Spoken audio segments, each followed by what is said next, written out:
Hola, mi nombre es Melissa Escobar y les voy a hablar sobre la formación del territorio argentino.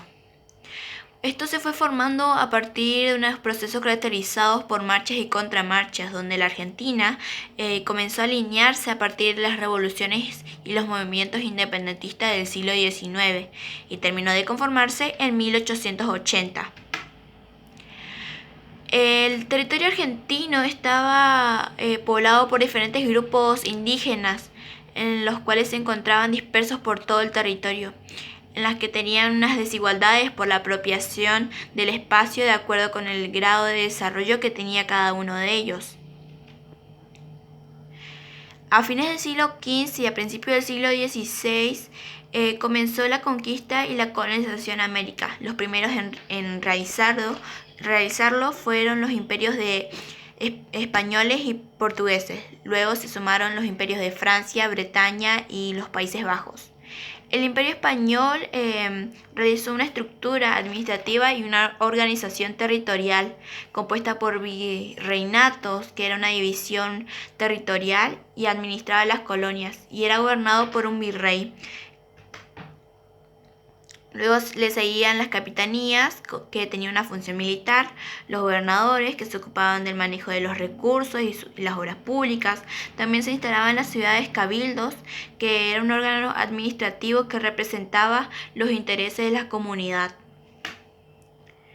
El Virreinato del Perú.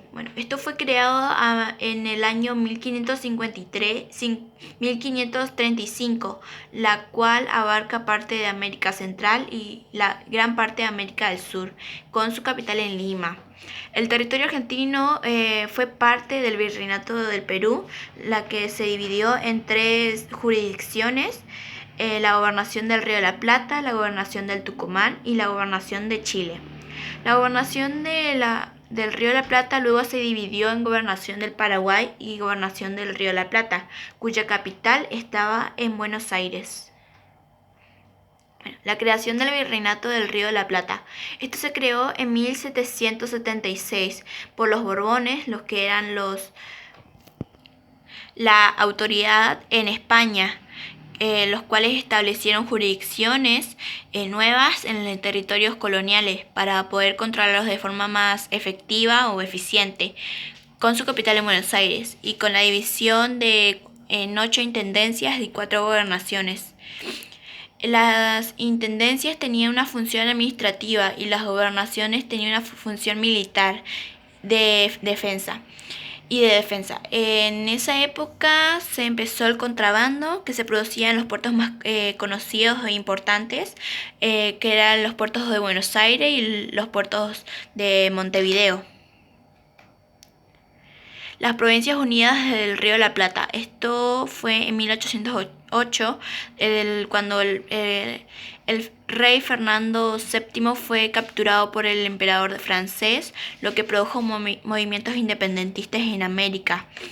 Esto llevó a Buenos Aires que el 25 de mayo de 1810 se produjera la Revolución de Mayo, que era una reacción del pueblo y de las milicias urbanas.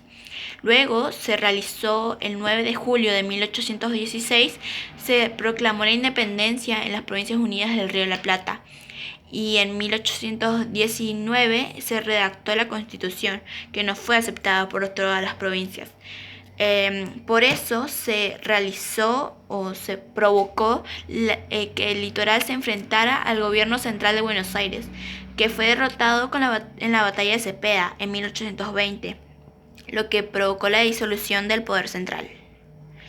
La Confederación Argentina y el Estado de Buenos Aires. Buenos Aires decidió no conformar parte de la Confederación Argentina. Hubo un enfrentamiento entre el ejército de la Confederación y el ejército porteño, la cual Urquiza resultó triunfador. Urquiza era el comandante que llevaba el ejército de la Confederación. Entre 1862 y 1880 se estableció definitivamente el Estado argentino sobre la base de la Constitución Nacional de 1853.